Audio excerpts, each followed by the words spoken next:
طب ايوه، الخدمة تشتغل امتى؟ عايز اسحب فلوس، عايز اشتغل، عاوز اكلم ناس، عايز اكلم اخواتي في الغربة. ايه؟ هكلمهم ازاي وامتى؟ امبارح كانت شغالة وي والدنيا تمام.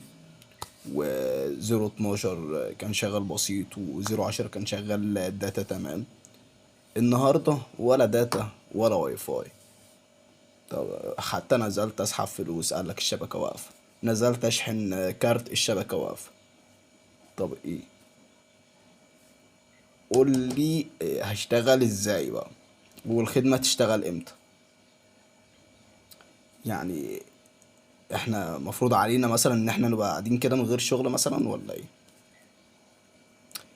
وافرض الفلوس اللي معايا دلوقتي إيه، خلصت وعايز انزل من فلوسي بقى، اعمل ايه برضو؟ اقعد كده؟ ولا ننزل نقعد جنب جامع بقى يلا بقى نقضيها جنب الجوامع.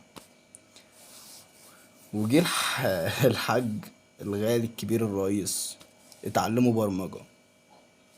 طيب يا باشا نتعلم برمجة، ودفع 2 مليون دولار، ونتعلم برمجة وما نتعلمش برمجة والكلام ده كله. طب ايوه، هنتعلم برمجة ازاي من غير انترنت؟ مش عشان نتعلم برمجة ونتقدم في مجال التكنولوجي لازم انترنت ولازم شبكات اتصال ولازم ولازم ولازم؟ طب فين من ده كله؟ يعني افرض دخلنا في حرب مثلا، حرب وارد في اي وقت. دولة حطت عينها مثلا على ثغرة معينة، وهي ثغرة شبكات الاتصال، واللي هي السنترال بتاع رمسيس هو ولع ده.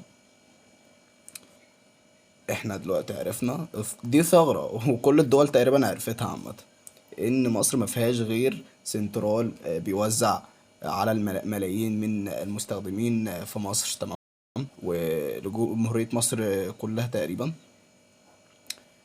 افرض دولة كانت بتحارب مثلا، وحصلت حرب عندنا، فشخلك السنترال ده، يعني كده مصر مش على الخريطة، نو سنجل، خلاص كده. انت متخيل يعني احنا فين؟ المفروض ان احنا بنتقدم ودولة هو يا مسهب بنتقدم اهو. مش المفروض نتقدم في كله ولا في حاجة وحاجة تانية؟ لا، يعني دي حاجة مهمة جدا. واحنا عايزين نتعلم برمجة وعايزين نتقدم. طب الانترنت فين؟ بالله عليكم شغلوا الخدمة حرام عليكم. ابنوا سنترال تاني عادي، ابنوا عشان لو دخلنا في حرب قسما بالله. يلا ربنا المستعان، وربنا يقدم اللي في الخير، والسلام عليكم. واستنى كل